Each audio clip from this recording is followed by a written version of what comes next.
Hello, my name is Mark Scanlon, and I'm going to discuss the 200 series nut clamp installation and maintenance.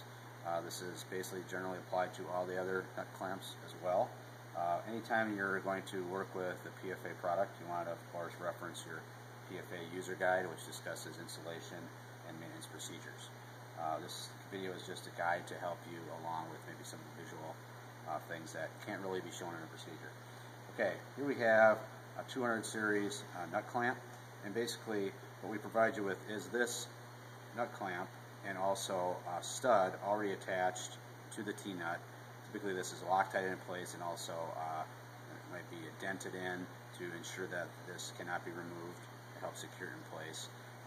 If you provide your own studs and T-nuts, you have to of course make sure that the stud is securely fastened to the nut. Well, make sure you have the correct thread length on your stud and T-nut assembly. Again, they're full engagement. These T-nuts tend not to go flush.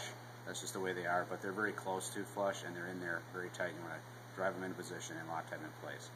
We check to make sure the T-nut has the right size for the slot. So you can see we don't want a nut that's very small and barely holding on. This is a 3/4 inch T-nut, and it matches a 3/4 inch slot.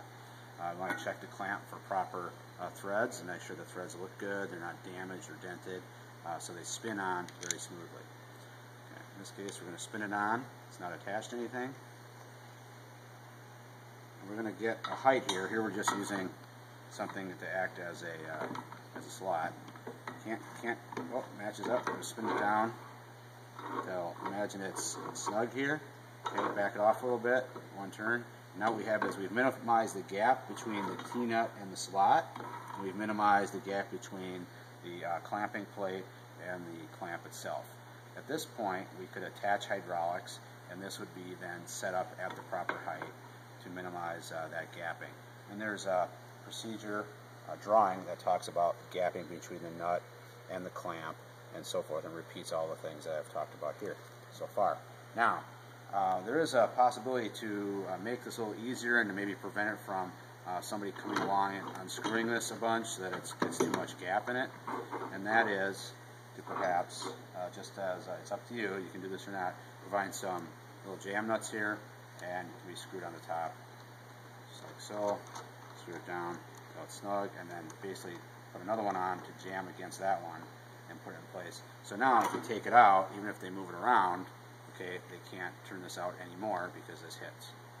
Okay, so now we've set the height. If they turn it down, of course, well, when they put it back in, it's fine. They can't put it on the workpiece, so they have to spin it out until they get to that position. Now, typically, since there's hoses attached to this, that's not a problem because the hose is going to restrict the movement. They're just going to put it away. But that would be one way for management or plant supervisors to ensure that at least there's a resistance to adjusting that nut clamp.